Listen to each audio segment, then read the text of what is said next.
Goderich, Ontario is an industrial harbor town nestled on the eastern shore of Lake Huron. This is our front door out here, and we treat it now as our back door. We don't understand that this was the base and the foundation for our early commerce.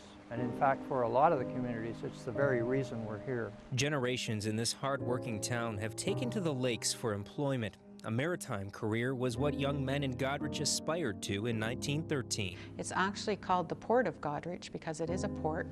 We have one of the largest salt mines in the world here, so we still have a lot of activity at the harbor, shipping salt and grain. Goderich was the home port for many of the ships caught in the Great Storm of 1913. On November 9th, it would lose several native sons. We lost 2 or 3 people actually from Goderich on the Wexford, so it means a lot to us. It was the day Goderich, Ontario felt like the most God-forsaken place on earth. Starting here at this very beach, the first bodies from the Wexford came ashore, and the corpses of those unfortunate sailors who lost their lives on that ship, who were thrown overboard, were found between here and Bayfield for the most part, and the next 15 miles after that. Body after body, stories of farmers seeing someone waving for help in the waves only to get there and discover a dead crewman with his frozen arm outstretched, bouncing in the surf. It wasn't a pretty sight, it was a grisly sight, and it was a difficult thing for people who were searching the shoreline for their relatives. The Captain McDonald, for example, that put out the reward poster and said, I'll give you $1,000 if you help me find my son, was combing the beach himself. And the screams that went silent as others rushed to the shoreline to help.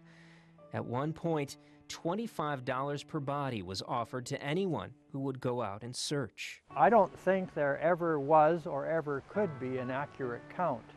And if you look at the memorial plaques all around the lake here, you'll see numbers that range from 240 up to 300. And I'm feeling very comfortable that we had at least 265, 266 lives lost, men and women. And I wouldn't be surprised that the number's a lot higher than that in reality. And I don't think all of those bodies have ever been found.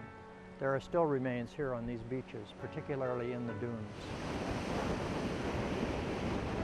8 ships would be lost that day on Lake Huron, several others damaged or destroyed. The best way to understand the power, terror, and heartbreaking loss of the storm is to visit lakeside towns like Goderich and Kincardine, Ontario. Both towns have chilling memorials to the unknown sailors who washed ashore. They have no names, some only what ship they were on. At the cemetery, if you were looking at the foot markers by the grave for the unnamed sailors, you would note that some are only noted by location only and by body number. So those particular victims did not have life belts on.